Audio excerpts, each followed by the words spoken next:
Hello friends, welcome to chemistry Learnopedia. हम लोग आज का टॉपिक है हमारा particle in one dimensional box quantum chemistry में। ये क्वांटम मैकेनिक्स में भी होता है। जैसे हम लोग अगर फिजिक्स की बात करें तो क्वांटम मैकेनिक्स, और केमिस्ट्री की बात करें तो ये क्वांटम केमिस्ट्री में होता है। ये बीएससी थर्ड ईयर, दोनों ही बीएससी थर्ड ईयर मतलब फिजिक्स में भी है और केमिस्ट्री में भी है। तो बीएससी थर्ड ईयर वालों के लिए ये जो टॉपिक है वो काफ़ी इम्पोर्टेंट है, और उनके जो यूनिवर्सिटी एग्ज़ाम होते हैं उसमें ये काफ़ी इम्पोर्टेंट है, क्योंकि इसका पूरा डेरिवेशन पूछा जाता है। बाकी अब बात करते हैं नेट और गेट की। तो नेट और गेट पॉइंट ऑफ व्यू से भी ये बहुत ही ज़्यादा इम्पोर्टेंट है, और इसमें बहुत ही ज़्यादा इम्पोर्टेंट है, और इससे बहुत ही ज़्यादा क्वेश्चन पूछे जाते हैं। तो इसका हम लोग एक डिटेल डेरिवेशन पढ़ रहे हैं, और जब हम लोग डेरिवेशन करेंगे तो हर एक लाइन का एक अपना खुद का एक मीनिंग होगा। Each and every line has its own meaning. So skip नहीं करना है, क्योंकि हर एक लाइन का अपना एक इम्पोर्टेंस है। अगर वो स्किप किया तो हो सकता है कॉन्सेप्ट में कमी आए, क्योंकि 10 सेकंड अगर स्किप करते हैं तो 10 सेकंड में भी बहुत कुछ इम्पोर्टेंट आपको मिल जाता है, इसीलिए स्किप नहीं करना है। तो particle in one dimensional box हम लोगों को पढ़ना है। तो हम लोग इसको पहले क्लासिकल और क्वांटम दोनों से कंपेयर करते हैं। तो पहले हम लोग क्लासिकल पॉइंट ऑफ व्यू देख लेते हैं। जैसे क्लासिकल पॉइंट ऑफ व्यू में वन डायमेंशनल बॉक्स का मतलब है, जैसे मैं ऐसे चल रहा हूँ इधर से इधर, तो ये वन डायमेंशनल बॉक्स है। किसी एक डायरेक्शन में चलना, किसी भी बॉडी का ट्रांसलेशनल मोशन करना विद रिस्पेक्ट टू एक्स या विद रिस्पेक्ट टू वाई या विद रिस्पेक्ट टू जेड, किसी एक एक्सिस के विद रिस्पेक्ट टू अगर बात करें तो वो वन डायमेंशनल बॉक्स होगा। जैसे अगर हम लोग यहाँ पे बात करें, एक फ्लैट सरफेस है और यहाँ पे कोई क्लासिकल पार्टिकल है और वो एक्स डायरेक्शन में मूव कर रहा है, तो ये ट्रांसलेशनल मोशन हो गया या वन डायमेंशनल मोशन हो गया। अभी हम बॉक्स की बात नहीं कर रहे हैं, वन डायमेंशनल मोशन की बात हो गई। लेकिन जब इसको किसी एक स्पेसिफिक एरिया में इसको क्लोज कर दिया, और ये जो वॉल्स हैं ये बहुत ही हाई हैं, तो अब एक तरीके से ये बॉक्स की तरह ही बिहेव कर रहा है, और ये जो पार्टिकल है ये किस में बंद हो गया, किसी एक बॉक्स में बंद हो गया है। फिर भी क्या करेगा, ये वन डायमेंशनल बॉक्स में ये जो मोशन में रहेगा ये भी कौन सा होगा, वन डायमेंशन ही होगा, और बॉक्स में बंद है तो ये वन डायमेंशन बॉक्स हो गया। अब यहाँ पे हम लोग कंसीडर ये कर रहे हैं कि यहाँ पे जो ये वॉल्स हैं, ये वॉल्स है ये बहुत ही ज़्यादा रिजिड हैं, ये रिजिड है, और यहाँ जो बॉडी है वो प्योरली इलास्टिक बॉडी है। तो अगर ये प्योरली इलास्टिक बॉडी है तो जब ये इन वॉल से टकराएगा, कोलाइड करेगा, तो क्या होगा, यहाँ पे इसके इलास्टिसिटी होने का मतलब है कि देयर इज, ये क्या है, इलास्टिक बॉडी है, इलास्टिक बॉडी, और जब ये कोलाइड करेगा मतलब there is no loss of energy, no loss of energy. अगर सरफेस पे भी मूव करेगा तो इसकी सरफेस को हम लोग कंसीडर कैसे कर ले रहे हैं, सरफेस को कंसीडर कर रहे हैं फ्रिक्शनलेस। तब भी अगर फ्रिक्शनलेस है तब भी इसमें कोई भी लॉस नहीं होगा एनर्जी का। जब पार्टिकल एट रेस्ट होगा, पार्टिकल एट रेस्ट, जब पार्टिकल रेस्ट में होगा तो इसकी वेलोसिटी क्या होगी, ज़ीरो होगी, और वेलोसिटी ज़ीरो होगी तो इसकी काइनेटिक एनर्जी कितनी हो जाएगी, जीरो हो जाएगी। तो ये क्लासिकल पॉइंट ऑफ व्यू मतलब काइनेटिक एनर्जी जीरो है। अब हम लोग क्वांटम में प्रूव करेंगे कि काइनेटिक एनर्जी इसकी जीरो नहीं होती है, कुछ ना कुछ अमाउंट की एनर्जी होती है। तो अब इस क्लासिकल व्यू को हम लोग कन्वर्ट कर रहे हैं अपने क्वांटम व्यू में।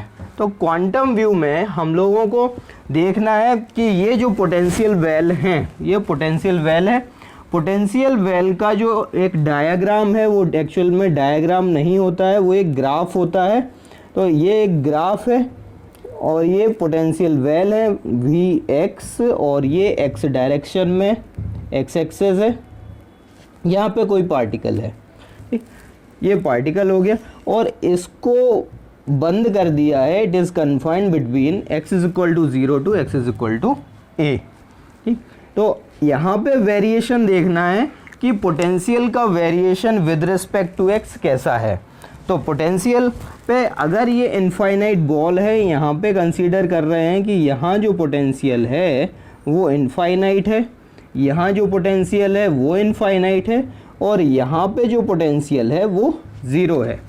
पोटेंशियल ज़ीरो का मतलब होता है कि पार्टिकल पे कोई भी फोर्स ऑफ अट्रैक्शन नहीं लग रहा है। v is equal to zero का मतलब है पार्टिकल पर कोई भी फोर्स ऑफ अट्रैक्शन नहीं लग रहा है, यानी F इज इक्वल टू होता है माइनस dv/dx।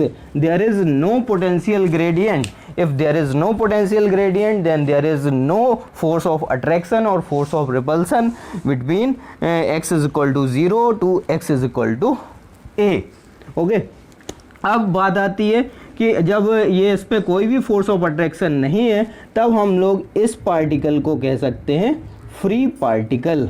इस पार्टिकल को हम लोग क्या कह सकते हैं? फ्री पार्टिकल कह सकते हैं। अब ये फ्री पार्टिकल है, हमें इसका मोशन, इसका जो कैलकुलेट है, अब हम लोग जब वन डायमेंशनल बॉक्स में इसकी स्टडी करेंगे तो इसमें हम लोग कैलकुलेट करते हैं first one energy of the particle, calculate करते हैं एनर्जी ऑफ द पार्टिकल। दूसरा हम लोग कैलकुलेट करते हैं वेव फंक्शन या eigen function. Eigen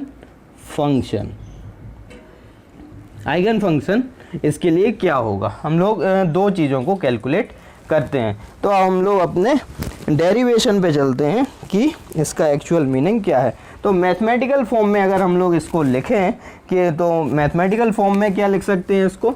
Vx is equal to when x less than 0 potential 0, when x less than 0, sorry, infinite, when x is between 0 to a then it is 0, and x greater than a then potential is infinite। मतलब x is equal to 0 से x is equal to a के बीच में potential 0 है, x less than 0 potential infinite, x greater than 0, x greater than a then potential 0। यहाँ पे हम लोग इक्वलिटी का साइन भी लगाएंगे क्योंकि x इज इक्वल टू 0 पर भी इनफाइनाइट है और x is equal to a पर भी इनफाइनाइट है। सो ये मैथमेटिकल फॉर्म है variation of potential with respect to x। ये हो गया, इतना नोट करें।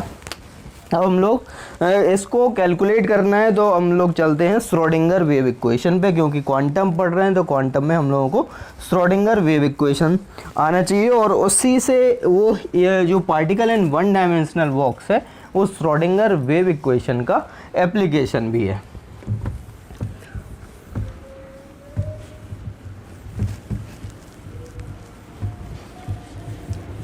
सो particle in one dimensional box का डेरिवेशन पे चलते हैं। यहाँ पे क्या था? Variation with respect to X था, ये इनफाइनाइट, यहाँ पे पोटेंशियल है, ये एक्स एक्सेस है, यहाँ पे हमारा पार्टिकल है, ये फ्री पार्टिकल है, यहाँ v is equal to 0, v is equal to infinite and v is equal to infinite. So Schrodinger wave equation क्या है? श्रोडिंगर वेव इक्वेशन होती है applying Schrodinger wave equation, applying Schrodinger wave equation in short SWE, H psi is equal to E psi, H psi is equal to E psi, where H is Hamiltonian, psi eigen function, E eigen value, and this is also eigen function. So this is eigen value, this value is constant। E जो अगर energy की बात करें तो ये energy होगा Hamiltonian, तो ये एनर्जी हो जाएगा, इसकी वैल्यू ये कांस्टेंट टर्म आता है, तो हैमिल्टोनियन आइगन फंक्शन, ये eigenvalue, and this is also eigenfunction. So हम लोग जानते हैं हैमिल्टोनियन इज इक्वल टू होता है टी प्लस वी यानी kinetic term plus potential term. Kinetic term को हम लोग लिखते हैं minus H direct square upon 2m del square plus v को हम लोग वी एक्स लिखते हैं। अब यहाँ पे v इज इक्वल टू क्या है? 0 है, तो v इज इक्वल टू 0 होने से क्या आएगा? केवल H direct square upon 2m del square. We have only kinetic term, the potential term is 0, so we have only kinetic term. Applying this kinetic term in equation number 1. So applying this equation, minus h direct square upon 2m del square psi is equal to E psi. Del square in 3-dimensional Laplace, then del square, here we have only 1-dimensional motion, then we can replace this one by d square psi d square upon dx square, and here psi is already present, then del square psi upon dlx square is equal to E psi. Okay, so divide by multiply by this equation number 2 by 2m upon h direct square, so we get minus d square psi upon dx square is equal to 2m upon h direct square E psi. Now this is the second order equation, d square psi dx square plus 2me upon h direct square psi is equal to 0. This is second order differential equation. This is second order differential equation. अब ये second order differential equation है, इसका हम लोगों को solution भी पता होना चाहिए, लेकिन हम लोग सॉल्यूशन को पता करने से पहले हम लोग इसका एक और सिग्निफिकेंस देखते हैं. ये D square psi plus K square psi is equal to 0. This is second order differential equation where K is constant. We have already discuss E is constant value, M mass is constant, h direct h upon 2 pi is also constant, 2 is also constant, so overall value is constant. So this constant is equal to k square. Why we put this term is equal to k square? यहाँ पे ये जो k square हम लोगों ने consider किया है, ये एक आर्बिट्रेरी कांस्टेंट नहीं है, ये इसको कंसीडर किया गया है यहाँ से एक ड्राइव करके, क्योंकि हम लोगों को पता है k इज इक्वल टू क्या होता है, 2 पाई अपॉन लेमडा होता है, और लेमडा डी ब्रोगली इक्वेशन क्या कहता है, lambda is equal to H upon P. So k is equal to 2 pi upon lambda की जगह हम लोग क्या लिख सकते हैं, एच अपॉन पी. स्क्वायर कर देंगे तो स्क्वायर करने से क्या हो गया, 4 pi square upon H square P square, और हम लोग जानते हैं ई इज इक्वल टू होता है P square by 2m. So P square की जगह हम लोग कितना लिख सकते हैं, 2m ई लिख सकते हैं. सो के स्क्वायर इज इक्वल टू कितना होगा, 4 पाई स्क्वायर पी स्क्वायर की जगह 2m E upon H square. तो ओवरऑल वैल्यू कितनी हो गई, ये 8 pi square M E upon H square. So यही यहाँ पे h, यहाँ पे देखिए हमारे पास है 2m ई अपॉन, और h डायरेक्ट की वैल्यू होती है h अपॉन 2 पाई. सो ये हो गया H square upon 4 pi square, ये ऊपर चला जाएगा तो ये हो गया 8 pi square M E upon H square. तो देखिए यहाँ पे ये के कंसीडर करने का हम लोगों का मतलब यही था कि इसका अपना खुद का एक सिग्निफिकेंस है, इसीलिए हम लोग इसको के कंसीडर कर रहे हैं. के स्क्वायर ये एक आर्बिट्रेरी कांस्टेंट नहीं है, ये यहाँ से ड्राइव किया हुआ कांस्टेंट है. तो के इज इक्वल टू हम लोग लिख सकते हैं, K square is equal to 2m E upon H direct square लिख सकते हैं. तो ये हो गया हमारा सेकंड ऑर्डर डिफरेंशियल इक्वेशन. अब ये सेकंड ऑर्डर डिफरेंशियल इक्वेशन आया है, यहाँ पे एक और बात समझ लेते हैं. हम लोगों ने क्या कंसीडर कर लिया है, k इज इक्वल टू क्या आ गया, 2m E upon H direct square हो गया. अब यहाँ पे आप लोग खुद समझ सकते हैं कि e इज इक्वल टू, देखिए e इज इक्वल टू हम लोग कंसीडर कर रहे हैं e greater than equal to 0. देखिए अगर हम लोग e को 0 कंसीडर कर लेंगे, बहुत ही डीप मीनिंग है, आराम से समझिए इसको. तो e इज इक्वल टू अगर हम लोग 0 कंसीडर करेंगे, फर्स्ट केस सारी चीज़ समझना है विद कॉन्सेप्ट, काफ़ी कॉन्सेप्चुअल वीडियो होने वाली है। Case 1, if E is equal to zero, if E is equal to zero, तो देखिए जब E is equal to zero हो रहा है तब हमारे पास K की वैल्यू क्या आ रही है, K is equal to zero आ रहा है। और जब K is equal to zero आ गया, K इज़ इक्वल टू क्या होता है 2 pi lambda is equal to zero. So यहाँ पे ये ज़ीरो आ गया और लैम्डा इज इक्वल टू क्या है, अब लैम्डा क्या हो गया, इनफाइनाइट हो गया। इस केस में लैम्डा क्या हो गया, इनफाइनाइट, और लैम्डा बराबर होता है h अपॉन पी यानी 1/0।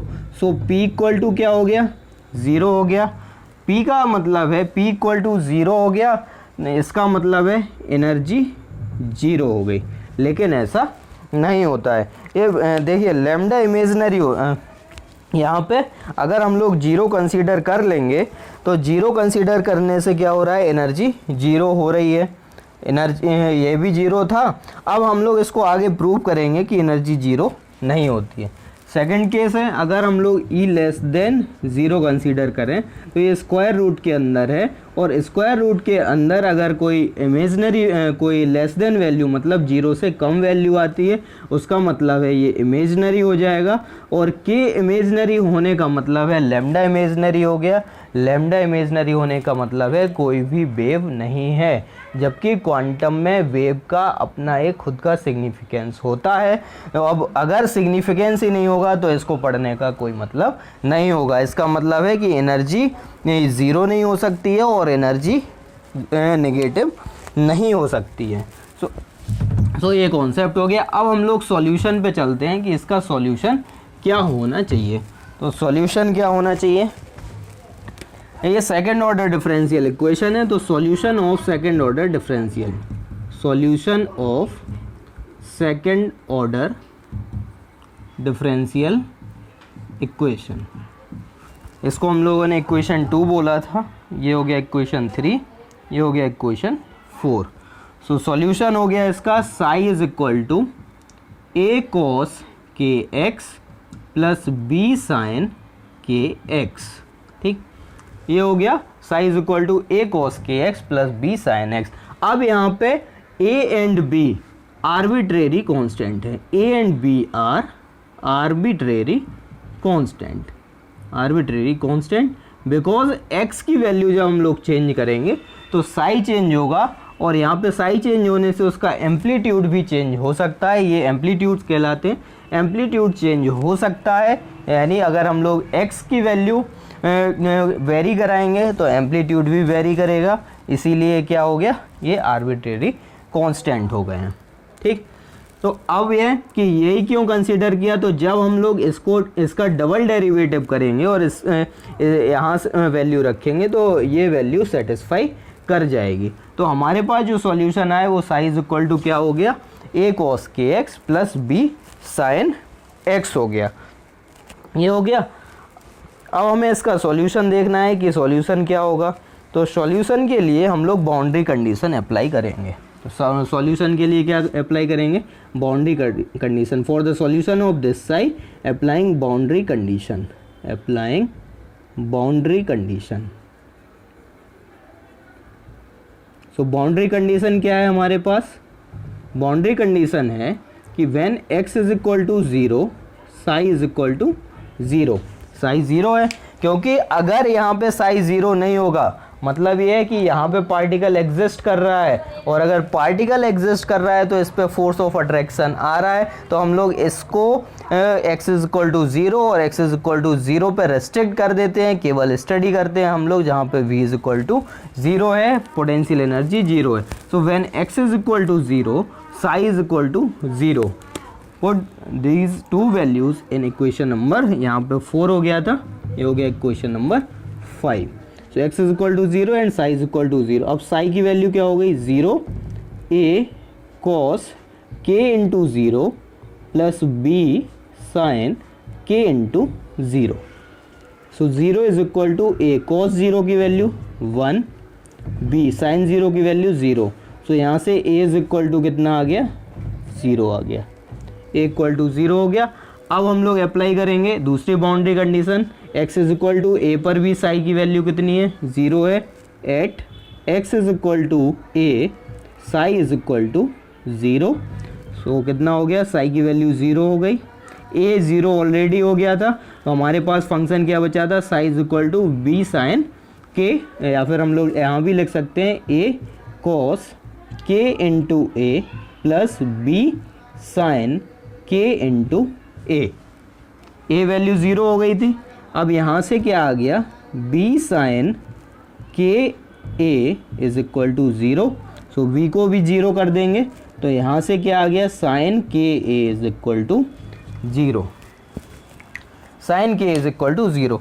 अब ट्रिग्नोमेट्रिक आइडेंटिटी होती है कि जब इस तरीके की कंडीशन होती है तो हम लोग इसको लिख सकते हैं, साइन इज इक्वल टू 0 को लिख सकते हैं साइन एन पाई, साइन एन पाई हम लोग लिख सकते हैं। लेकिन साइन 0 की वैल्यू भी 0 होती है, तो यहाँ पे हम लोग n की वैल्यू देख रहे हैं कि n की वैल्यू क्या क्या हो सकती है, n की वैल्यू क्या क्या हो सकती है उसको भी हम लोग देख रहे हैं। तो इतना नोट करिए आप लोग कि क्या है इसमें, ठीक। तो क्या हो गया यहाँ से, sine k is equal to 0। तो अब अगर k इज, अब देखिए k इज इक्वल टू क्या क्या हो सकता है, k इज इक्वल टू 0 हो सकता है, प्लस माइनस पाई हो सकता है, प्लस माइनस 2 पाई हो सकता है, प्लस माइनस 3 पाई हो सकता है, और प्लस माइनस n पाई तक ये जा सकता है। देखिए हम लोग बिल्कुल मिनिमम वैल्यू पुट कर रहे हैं, when k is equal to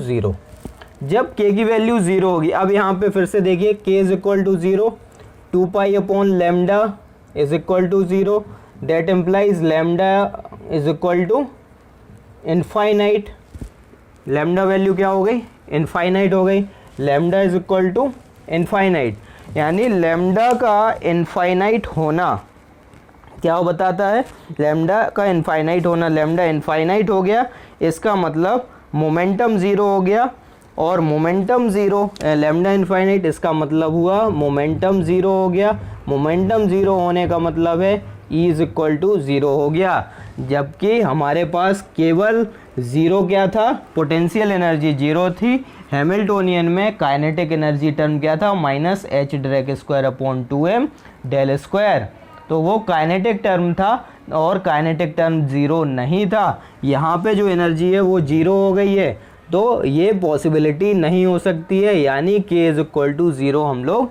नहीं ले सकते हैं। तो अब n की मिनिमम वैल्यू हम लोग क्या, यहाँ पे k की मिनिमम वैल्यू क्या ले सकते हैं हम लोग, k की मिनिमम वैल्यू हम लोग अब यहाँ से लेंगे प्लस माइनस पाई से, तो omitting the value 0, so we have यहाँ पे k is equal to plus minus pi plus minus 2 pi and so on plus minus n pi.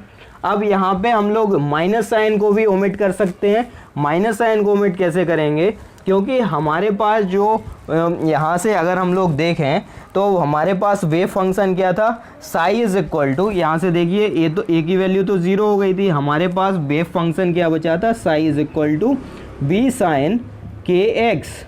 अब अगर k की वैल्यू नेगेटिव हो गई तो साइन माइनस, हम लोगों को पता है कि sine minus theta is equal to क्या होता है, माइनस साइन थीटा, ठीक है, माइनस साइन थीटा होता है। तो इस तरीके की वेव तो है नहीं हमारे पास, यानी पॉजिटिव डायरेक्शन में जा रही है, तो यहाँ पे हम लोग नेगेटिव साइन को भी ओमिट कर सकते हैं। अब बचा क्या हमारे पास, पॉजिटिव साइन, यानी हम लोग केवल ले सकते हैं प्लस पाई प्लस 2 पाई से लेके ये कहाँ तक जा रहा है, प्लस n पाई तक जा रहा है।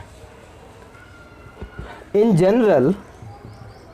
जनरल k की वैल्यू हम लोग क्या लिख सकते हैं, n पाई, यानी इन जनरल हम लोग k की वैल्यू n पाई सेटिस्फाई करा सकते हैं।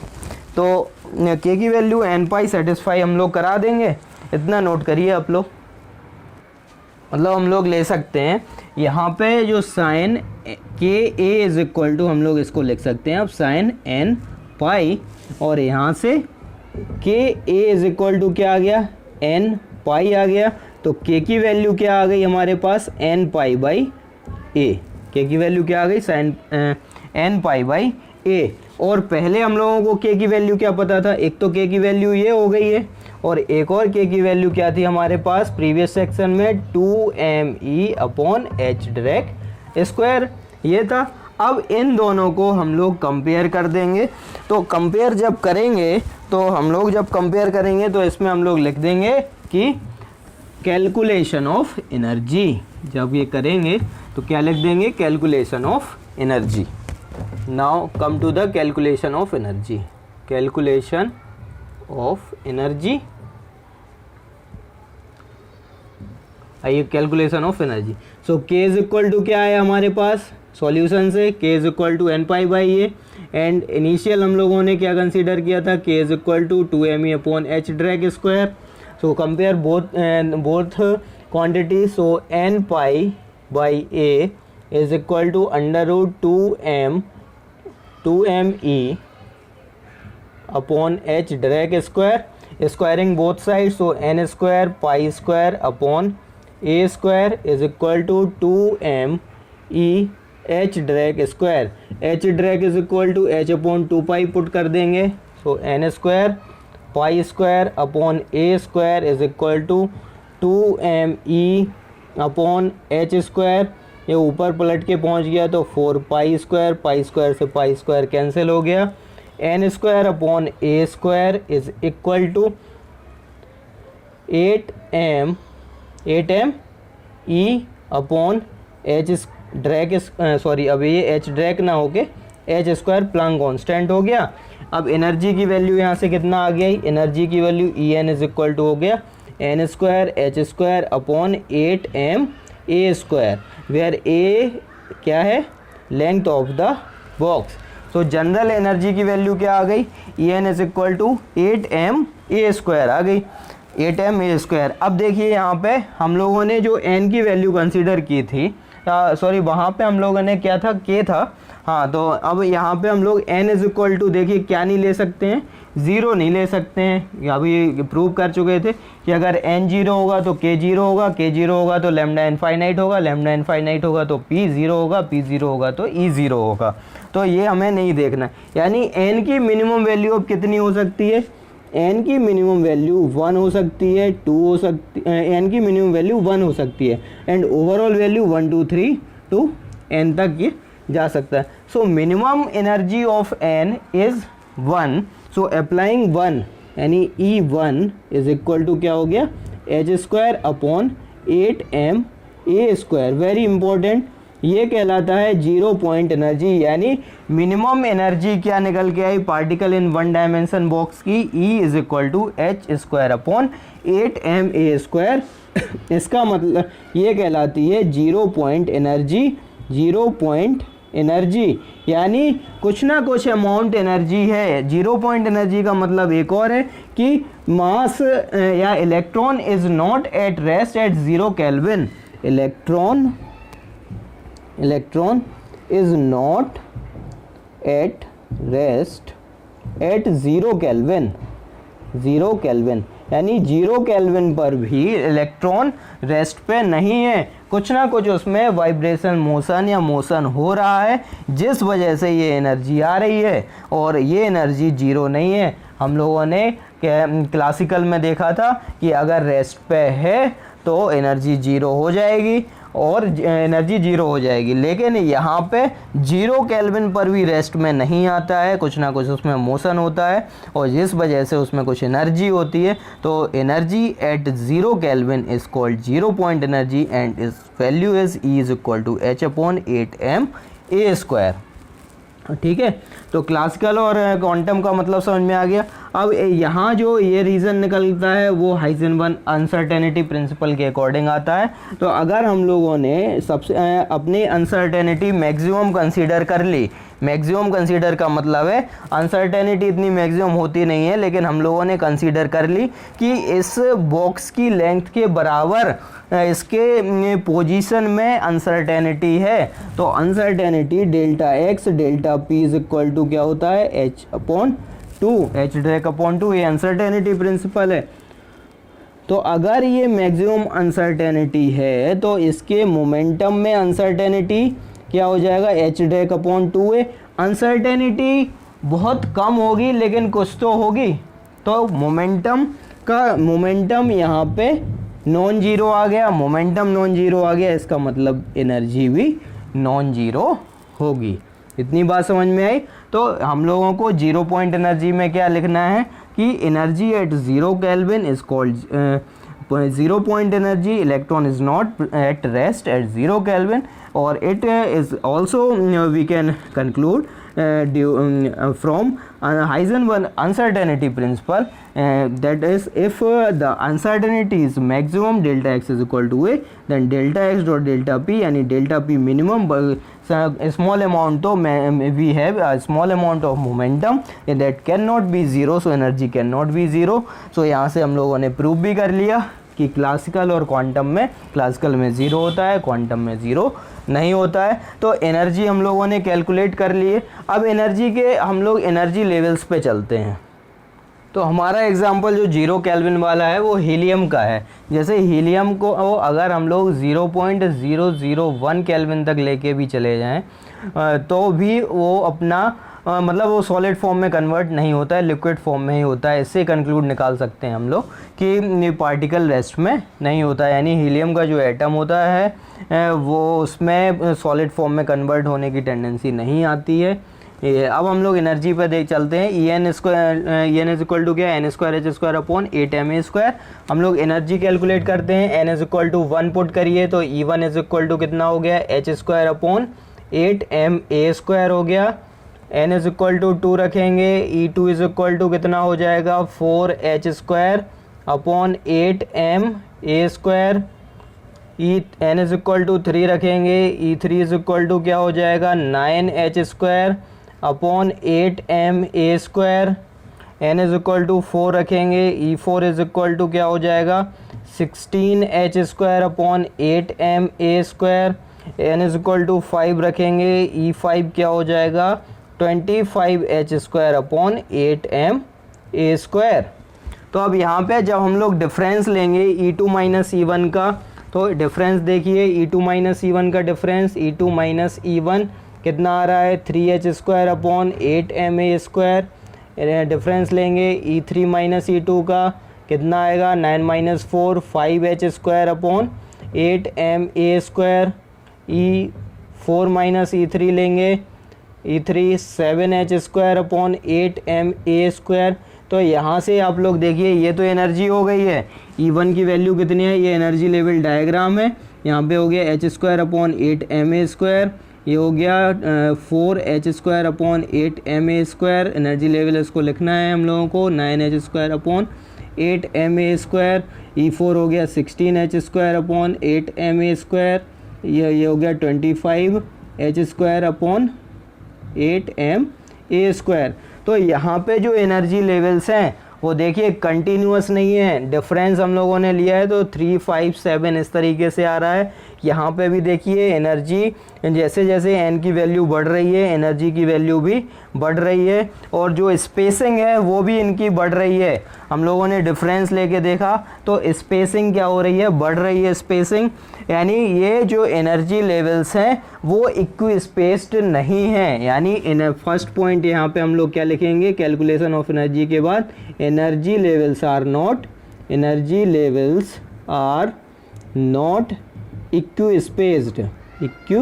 स्पेस्ड, पहला पॉइंट हो गया।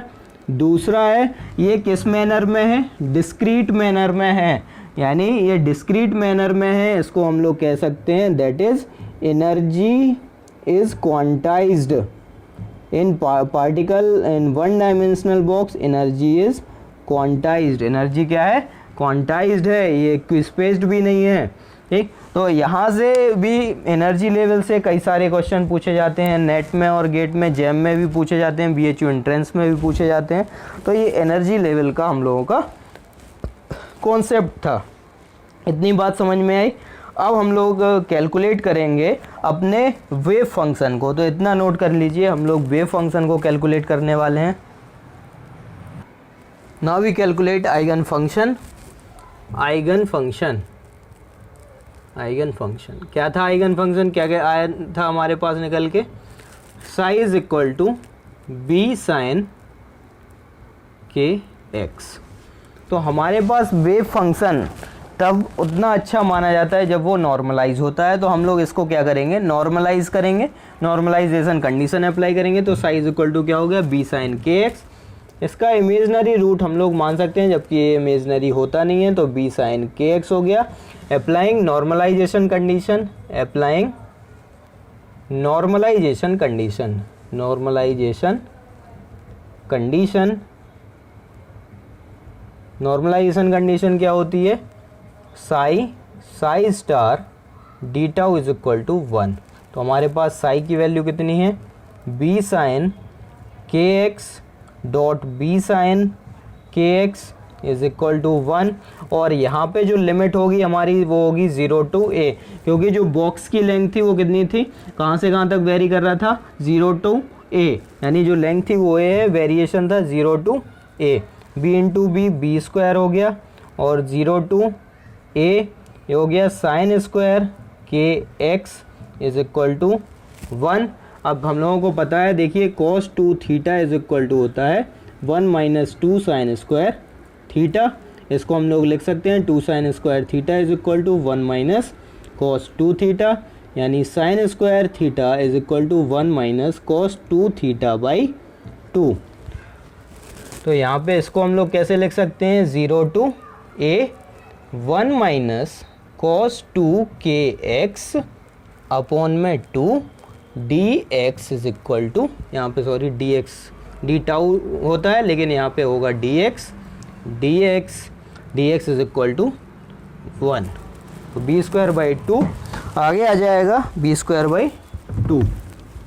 सो B square by 2 0 to A 1 minus cos 2 K X D X is equal to 0। So B square by, sorry यहाँ पे 1 है, बी स्क्वायर। अब देखिए 0 to A 1 dot D X minus 0 to A cos 2 K X D X. Cos का sine आएगा और के is equal to हम लोग एन पाई बाई ए लिख देंगे, ये वैल्यू 0 हो जाएगी। सॉल्व करिएगा मैथमेटिक्स से, ये 0 हो जाएगा। तो बी स्क्वायर बाई 2, इसको सॉल्व करने से आएगा x और लिमिट होगी 0 to a is equal to 1, यानी B square by 2 upper limit minus lower limit is equal to 0। So B square by 2 a is equal to 0, sorry यार 1 है बार बार, तो b इज इक्वल टू हो गया 2 by a under root. तो जो हमारे पास constant की वैल्यू आई वो particle in one dimensional box के लिए कितना आया, under root 2 by A. So now we have normalised wave function, ये था, इतना नोट करिए। हम लोग नॉर्मलाइज्ड वेव फंक्शन लिख रहे हैं, तो नॉर्मलाइज्ड वेव फंक्शन कितना हो गया हमारे पास, अब नॉर्मलाइज्ड वेव फंक्शन अब लिखेंगे नॉर्मलाइज्ड वेव फंक्शन। तो particle in one dimensional box में जो हमारे पास नॉर्मलाइज्ड वेव फंक्शन होता है उसकी वैल्यू होती है under root 2 by A sine K की जगह हम लोग लिख सकते हैं एन पाई बाई, देखिए हमारे पास psi equal to under root 2 by A sine के एक्स लिख सकते हैं, के इज इक्वल टू आया था n pi by a into x. तो ये हो गया नॉर्मलाइज वेव फंक्शन, ठीक है, ये नॉर्मलाइज वेव फंक्शन हो गया। अब Sai must be continuous, continuous भी है, डेरिवेटिव भी है, डबल डेरिवेटिव भी है, और इसके हमारे ये फाइनाइट भी है। ये जो हमारी कुछ क्वांटम की पोस्टुलेट्स होती हैं उन सबको ये सेटिस्फाई भी करता है। अब हम लोग इसका ग्राफ देखते हैं, ग्राफ साई का एक्स के साथ वेरिएशन। तो ये हमारे पास साई है और ये एक्स एक्सेस है। तो when n is equal to, देखिए n इज इक्वल टू 0 हो नहीं सकता है, स्टार्टिंग में ही हम लोग देख चुके थे। n इज इक्वल टू 1 पर इसका जो ग्राफ आता है x is equal to 0 two, यहाँ पे हम लोगों ने a कंसीडर कर लिया। तो x is equal to a पर इस तरीके से ग्राफ आता है, क्योंकि ये साइन फंक्शन है तो साइनोसोडल वेव है, वो 0 से स्टार्ट होती है और यहाँ तक, और जो साइनोसोडल वेव होती है वो कैसे जाती है, इस तरीके से, ठीक है। तो हम लोगों ने ऐसे कंसीडर किया है 0 टू a ये लूप बन रहा है। तो ये ग्राफ हो गया हम लोगों का साई के केस में, और इसकी जो हाइट होगी, ये वाली जो हाइट, ये एम्पलीट्यूड होगा वो √2/a होगा, ये √2/a होगा। अब हम लोग साई स्क्वायर देखेंगे, प्रोबेबिलिटी डेंसिटी देखेंगे x = 0 से x = a के बीच में, तो क्या आएगा, स्क्वायर करेंगे तो वैल्यू एम्पलीट्यूड थोड़ी ज़्यादा आएगी, 2/a के बराबर आएगी। तो यहाँ पे पीक थोड़ी उठी हुई मिलेगी, और ये जो वैल्यू है एम्पलीट्यूड है वो कितना होगा, 2/a के बराबर होगा। और देखिए अब यहाँ पे जो n = 1 है, तो n = 1 में मैक्सिमम प्रोबेबिलिटी कहाँ है, इलेक्ट्रॉन के पाए जाने की प्रायिकता सबसे ज़्यादा कहाँ पे आ रही है, a/2 पे आ रही है। अब हम लोग साई = n = 2 पे अगर देखें, तो n = 2 पे साई की वैल्यू कितनी है, n = 2 पर साई की वैल्यू आ जाएगी, देखिए इस तरीके से 0 to a के बीच में, ये a है और ये 0 है। देखिए जब अब यहाँ पे हम लोग नंबर ऑफ नोड्स भी देख लेते हैं, नंबर ऑफ नोड कितने आ रहे हैं, व्हेन n = 0, तो कोई भी नोड मिला, नहीं मिल रहा है, कोई भी नोड हमें नहीं मिल रहा है। नंबर ऑफ नोड्स को ऐसे कैलकुलेट करते हैं, नंबर ऑफ नोड्स, ये principal quantum number n, then number of node कितने हो जाते हैं, n-l हो जाते हैं। ये हम लोग अपने आइडेंटिफिकेशन ऑफ NLM में पढ़ चुके थे, और अगर एजीमू हम लोग n-1 इसके नंबर ऑफ नोड होंगे, ठीक है। अब यहाँ पे n = 2 है, तो नंबर ऑफ नोड कितना मिलेगा, 1 मिलेगा। अब ये नोड किस पे आ रहा है, a/2 पे आ रहा है, और जो मैक्सिमम प्रोबेबिलिटी है वो कितना आ रहा है, a/4 पे आ रहा है, और यहाँ पे भी a/4 पे आ रहा है एम्पलीट्यूड, ठीक। अब इसको हम लोग, ये देखिए ये नेगेटिव डायरेक्शन में जा रहा है, तो इसको हम लोग क्या कर देंगे, इसका स्क्वायर कर देंगे, तो साई स्क्वायर और एक्सेस है, ये a है, और ये n = 2 के लिए साई स्क्वायर क्या होगा, थोड़ी वैल्यू बढ़ी हुई मिलेगी, यानी जहाँ हमारा a/2 पर n = 1 के केस में एम्पलीट्यूड मैक्सिमम था, वहीं n = 2 में एम्पलीट्यूड a/2 पे क्या हो गया, मिनिमम हो गया। मतलब ये है कि जैसे जैसे हम लोग प्रिंसिपल क्वांटम नंबर बढ़ाते जाएंगे, वो वैल्यू क्या होती जाएगी, शिफ्ट होती जाएगी, और 0 to a में जैसे जैसे हम लोग नंबर ऑफ n की वैल्यू बढ़ाएंगे, 4000, 5000, 6000, 7000 टाइम्स तक जाएगा, तो ये वैल्यू क्या होगी, धीरे धीरे क्या होती जाएगी, शिफ्ट होती जाएगी। तो for large value of n क्या होगा, लार्ज वैल्यू ऑफ n के केस में, और जब हम लोग स्क्वायर करेंगे यानी इलेक्ट्रॉन के पाए जाने की प्रोबेबिलिटी होगी, तो वो क्या होगा, इस तरीके से हमें बहुत पास ऐसे तरीके से आएगा। मतलब इलेक्ट्रॉन हर जगह प्रेजेंट होगा, मतलब n = इनफाइनाइट, n = 5000 6000 जब करेंगे, मतलब ये है बॉक्स में हर जगह इलेक्ट्रॉन होगा, क्योंकि n की वैल्यू क्या है, हर जगह वो दिखाई देगा। जबकि यहाँ पे n = 1 है, वो फ्रीली मूव कर रहा है, a/2 पे मैक्सिमम होगा। तो n = जब लार्ज होगा तो वो हर जगह प्रेजेंट होगा।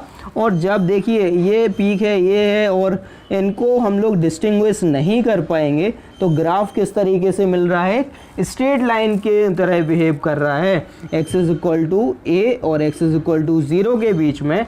तो क्लासिकल मैकेनिक्स में भी जो वेरिएशन होता है वो क्या होता है, साई स्क्वायर और a के एक्सिस के बीच में, वो भी क्या है, एक बिल्कुल कांस्टेंट है। यानी क्लासिकल में जो एनर्जी होती है ना, वो 0 होती है, जबकि एक क्वांटम में 0 नहीं होता है। लेकिन जब हम लोग लार्ज n कर देते हैं, बहुत ज़्यादा n बढ़ा देते हैं, तो एनर्जी की वैल्यू क्या हो जाती है, 0 हो जाती है।